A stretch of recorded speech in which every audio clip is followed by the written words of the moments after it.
Yang pertama, yang kedua membuat leaflet tentang pentingnya perawatan luka untuk mencegah terjadinya ILO. Yang ketiga melakukan praktek perawatan luka dengan metode terkini.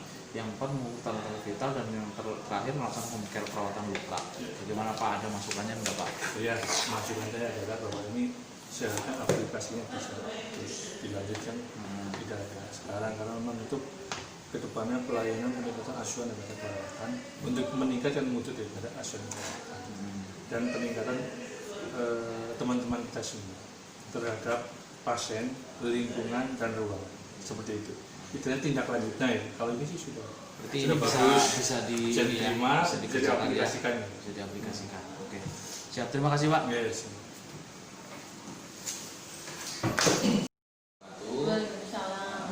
Ibu, perkenalkan nama saya Sini Santo, saya perawat jaga di ruang Bugenvil sore hari ini. Saya akan mensosialisasikan kepada Ibu dan Mbak Umi, yaitu tentang layanan perawatan pada pasien sebelum dan sesudah operasi. Yang kedua, usaha-usaha untuk mencegah terjadinya infeksi. Yang ketiga yaitu discharge planning. Discharge planning itu perencanaan, ya, perencanaan kebutuhan pasien pada saat pulang. Yang pertama, pasien beroperasi, Mbak Umi sudah hafal, dulu sudah pernah punya riwayat operasi. Jadi ada beberapa persiapan pada saat sebelum operasi. Yang pertama persiapan psikis, fisik dan sebagainya, cek laborat dan sebagainya sudah dikerjakan gitu ya Pak ya. Yang kedua, pelaksanaan operasi besok pagi, dan nanti Ibu mengisi surat persetujuan operasi ya. Jadi surat persetujuan operasi itu dilakukan oleh dokter, dan saya sebagai perawat memastikan bahwa Ibu mengisi persetujuan operasi itu dengan sukarela, dengan kesediaan hati. Jadi tidak ada paksaan, operasi kan tidak ada paksaan ya, kalau tidak sendiri gitu.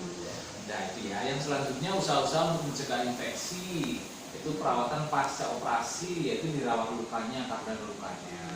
Ibu karena dulu sudah ada lukanya, luka dengan yang besok itu berbeda. Yang besok harus dirawat oleh petugas kesehatan. Perawatan luka operasi itu harus dengan prinsip steril supaya terjaga bagus, terus lukanya tidak terjadi infeksi, ya, tidak ada nanahnya, bagus. Selain itu nutrisi juga penting, harus banyak makan yang protein tinggi, daging, telur dan sebagainya. Dulu juga ya, sama telur, daging, ya. Terus yang selanjutnya, yang terakhir itu discharge planning, perencanaan pasien kebutuhan di saat sudah di rumah. Apa saja yang dibutuhkan?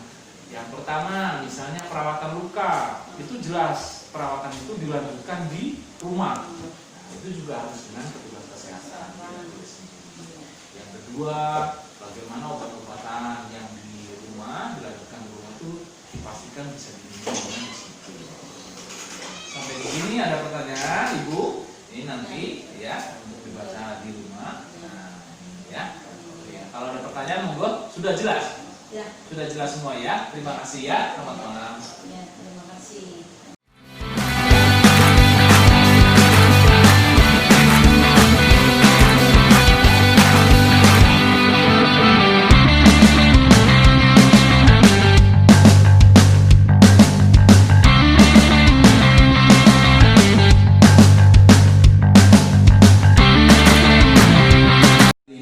Saya akan melakukan kegiatan aktualisasi yang ketiga, yaitu praktek merawat luka, melakukan tindakan perawatan luka pada pasien pasca pembedahan atau setelah operasi. Pada tahap yang pertama, saya akan melakukan persiapan alat-alat yang digunakan untuk melakukan praktek perawatan luka. Yang pertama yaitu set perawatan luka yang terdiri dari bak instrumen, 2 buah pom, 2 buah pinset anatomis, 2 buah pinset chirurgis, gunting jaringan, dan gunting perban. Yang selanjutnya ada peralatan seperti kasa, bahan-bahan yang digunakan untuk merawat luka. Kasa ini juga kasa steril, lalu hipavik untuk menutup perban. Selanjutnya ada sarung tangan steril, lalu cairan NaCl yang untuk membersihkan luka, dan balutannya saya ganti ya. Tadi pakai yang coklat, sekarang pakai yang tertutup semua ya. Jadi tidak ada kuman yang masuk. Udah segini aja. Besok setiap hari kita lakukan perawatan luka setiap hari. Kita juga ukur tanda-tanda itu ya, jelas itu ya. Ada yang ditanyakan sebelum saya akhiri? Tidak? Batuknya itu nanti diobati ya. Tadi sudah dapat obat yang sirup kan? Nanti dilanjutkan, nanti saya laporan kembali tentang suhu tubuh yang ini sama demam ya, sambil saya laporan hasil perawatan luka hari ini. Kondisi lukanya secara umum baik Bu, tidak ada nanah ya, cuma ada rada-rada merah sedikit, itu karena ada proses peradangan biasa terjadi pada pasien hari pertama atau hari kedua setelah operasi. Gitu ya, jelas Gi? Terima kasih Bu ya, saya laporkan Gi.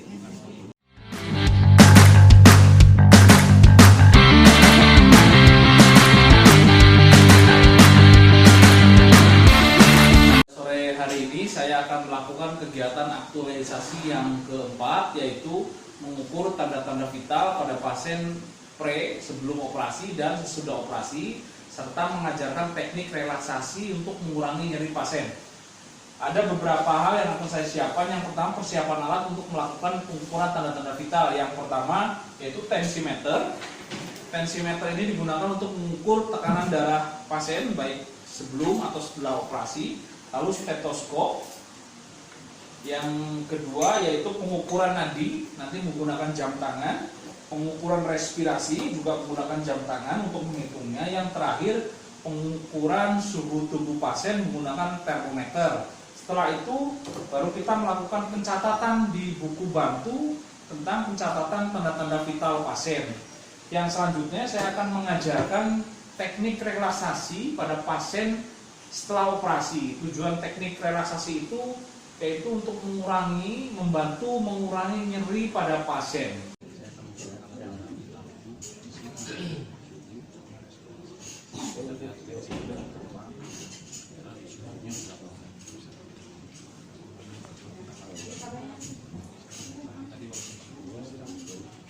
Ya, sini ya. Ya setinggi enggak? Tensinya.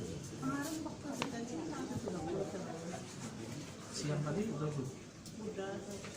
Atau pagi? Kok tinggi ya?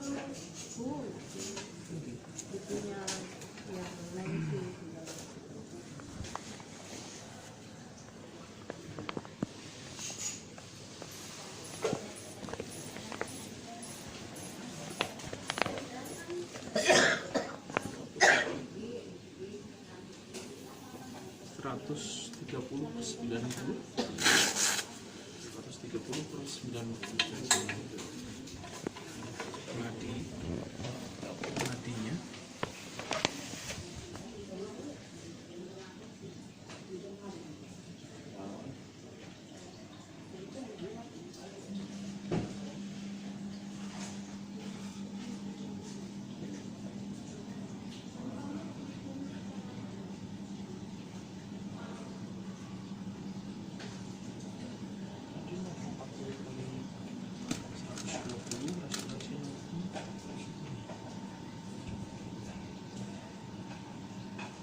Nadinya tensinya 130, tekanan darahnya 130/90, nadinya 80, respirasinya normal, napasnya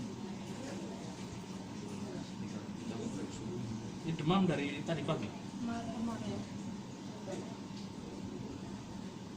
Ini pengaruhnya sekarang kan Karena demam, ada batuknya juga ya.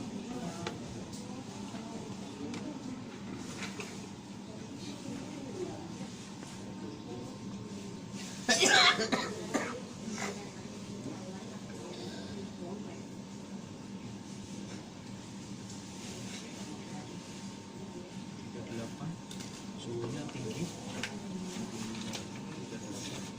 Nanti kita laporkan dokternya lagi ya tentang hasil peringatan seperti kali ini.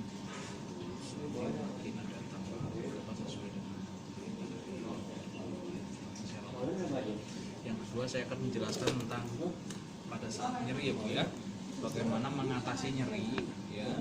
Untuk mengurangi nyeri selain dengan cara disuntik ya, Ibu bisa mengatasi dengan tanpa disuntik. Untuk mengurangi nyeri ini pas di rumah kan sudah tidak disuntik ya. Bagaimana mengajarkannya? Yang pertama dengan napas dalam. Jadi pas ketika nyeri, dirasakan nyeri, itu tarik napas dalam, buang, santai, rileks sambil memejamkan mata, tarik napas dalam, buang. Itu dilakukan pada saat nyeri datang. Oke, jadi ketika nyeri tidak selalu dengan minum obat terus ya. Saat pulang sudah berbeda obatnya yang diminum. Ketika yang di sini kan disuntik, nanti di rumah yang diminum. Nyeri, obat-obat nyeri itu tidak untuk menghilangkan nyeri semuanya, masih ada nyeri tersisa. Nah, itu dengan menggunakan teknik relaksasi, merilekskan dulu. Bagaimana dengan caranya? Dengan napas dalam, tarik napas dalam sambil memejamkan mata, terus buang, terus gitu saat nyeri datang. Nyerinya insya Allah paham ya Bu ya, jelas G. Terima kasih waktunya, nanti akan saya laporkan pemeriksaan tanda-tanda vital, tensi, nadi, suhu. Sekarang kondisinya ibu kan lagi ada obat tambahan dan terapi selanjutnya nanti saya sampaikan. Ya, terima kasih ya, permisi Bu.